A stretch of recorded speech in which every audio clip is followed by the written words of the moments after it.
Hey, Bam, sorry about that. I wanted to ask, you obviously arrived to Vegas, so trying to figure out kind of what your fit would be on this team. I know it's still very early, but through the first three exhibitions, and what have you learned about, your role with this group, and what have you noticed have been maybe the biggest differences from what you're used to, with what you do with the Heat? Uh, it feels like I'm in a similar role. Just I don't know. Feels like I'm in a similar role, and you learn from the guy that's trying to court with. So you just got to learn dudes' tendencies, and that's the easy part because we're all great at communicating. We're all great at just being honest with one another. So I feel like I'm in a similar role, but more of a scoring, passing threat than usual. Thank you. Next, we'll go to Nick Garrett, and then we'll go to Kobe Price. Hey, man. Obviously, with the tough news today, that Bradley Beal's not going to be able to go to Tokyo, and U.S. obviously looking to replace his spot. Do you secretly pull, not secretly, but do you pull for them to pick someone that you're familiar with from the Heat? Is that something that you've thought of today, or do you think about possibly making a recruiting pitch for anybody on your team? That's not something I thought about because the dude just got COVID, and you don't really think about who's next if somebody catches COVID.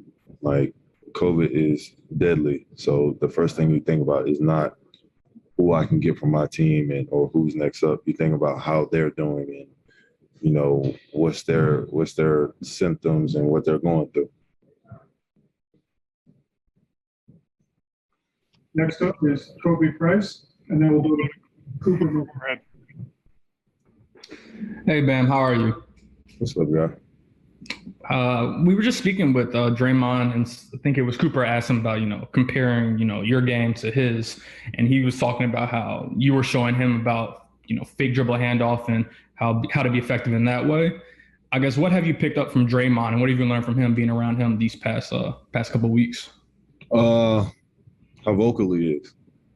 I mean, that's the one thing that makes Draymond Draymond. How vocal he is and how much a leader he can be without, scoring or putting the ball in the basket. Obviously, he'll have a game where he'll have 1 point, but he'll have 16 rebounds and like 17 assists, and just trying to figure out how to be that impactful, and knowing that I have the ability to score, it's just gonna help me along the way. Appreciate it. Next up is Cooper Moore, and we'll go to Ord Stevenson. Hey, Bam, good to see you. You've played with great shooters, you've played with good scorers before, but getting to play with Dame, KD, guys who can pull up off the dribble from the logo if they want to. What do you think that unlocks about your game as far as how you can play off them? Spacing. That gives me easier driving lanes. It makes it easier for me to get a driving kick, and then it helps me easier to get assists. So that's the benefit of playing with those type of guys. You get easy driving lanes and easy assists. And then quickly, you did get a few minutes with Draymond the other day on the court. It's this day and age, you don't always get to play with another big who isn't a pure three-point threat all the time. But because you guys are both such good playmakers, is that what you think makes that grouping work at times? Yeah. Really, one thing about it, we don't want everybody on the court thinking too much. So I feel like it's me and Dre responsibility to do all the little stuff, the screening, getting people open, making the extra pass. And obviously, go score when it's an opportunity. Thank you. Next up is Zora Stevenson, and then Brian Mahoney. Hi, Bam. You were just talking about, just priorities really when it comes to COVID, right? And worrying about the human being over, the next business thing at hand. So I'm wondering, what have you done over the course of the season? We've all known people that have, we've all been affected by this, right? So what do you do in this instance? Do you reach out to your teammates? Do you give them time? What's your process to just be a good human being? I feel like bottom line, you should always reach out to somebody who catches COVID that you know. And I did that, and he said he was good. He said he had no symptoms. So, that's etiquette number one. You just check up on the person, and then you worry about the next steps after that. I do have a quick basketball question for you. You all are about to play Australia for the second time. How valuable is it to play a team twice in such a short period of time as you all just prepare for your larger goal ahead in Tokyo?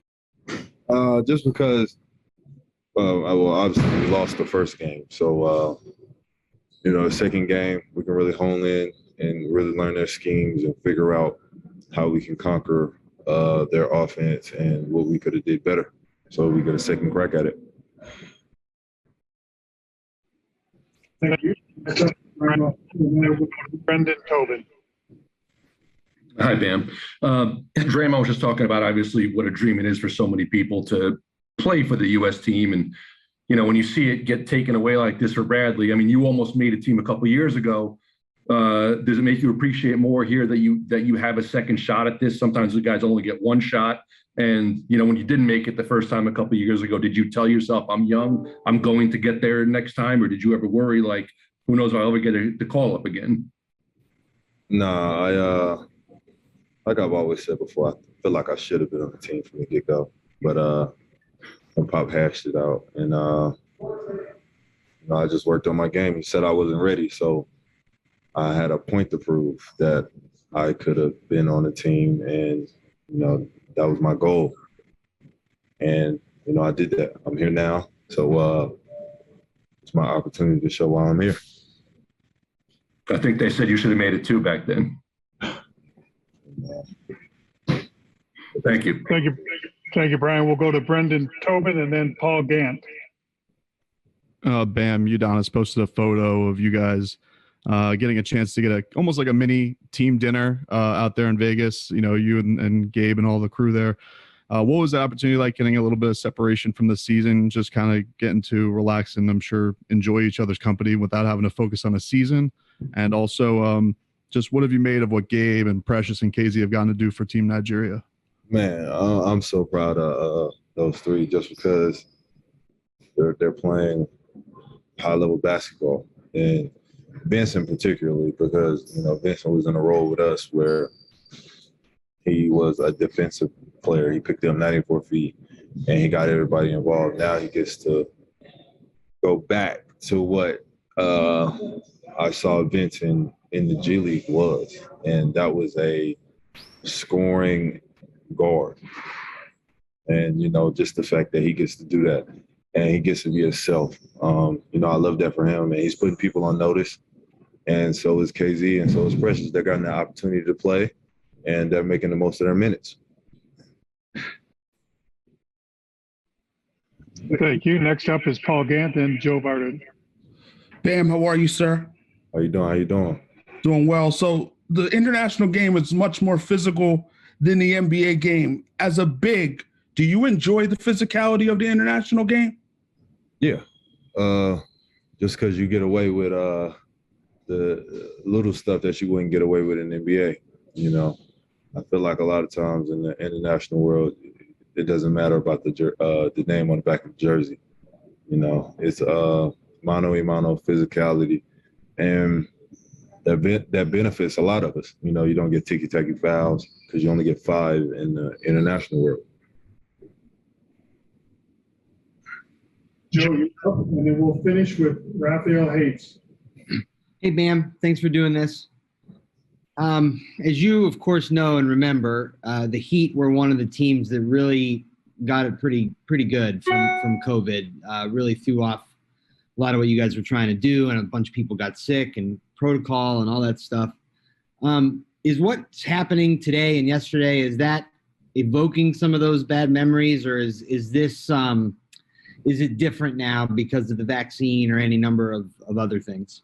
I mean, it still definitely gives you PTSD. Like, somebody catching COVID. I remember when I had it, and it's just one of those things I wouldn't wish on anybody. So it does give you PTSD, but like I said earlier, I checked on Brad. He had no symptoms, so I feel like this is gonna pass through and he's gonna be okay. Thank you. Thank you. And then we'll finish up with Raphael Haynes. Hey, Bam, this is Raphael Haynes with the 3-point conversion. Always good to talk to you. Mm-hmm. I wanted to ask you, now that you've had a few days to rest, how does that feel to get that practice in, because you all played back to back and you had, I think, a day off and played again before that. So how has it been to get that practice in, and how has the team looked? I feel like we're looking pretty good. I feel like we're all getting our win. We're all getting in the top basketball shape, and we're starting to learn how to exist on the court together. A lot of times everybody on the USA team, they're the guy on their team, so they have the ball in their hand the most. So just adjusting and figuring out the roles and what everybody has to do and what everybody's responsibilities. But I feel like the group we have is just easier because we all communicate, we're all honest, and we're all picking our spots, and we're all getting comfortable with being on the court with each other. And real quickly, have you gotten used to the fact that you can't take the ball out the rim when it's rolling around inside of it? Has that? I mean, we definitely remind each other during free throws, and this is one of those things we just got to keep reminding each other about. And one of these days, we'll actually do it. Thank you, Bam.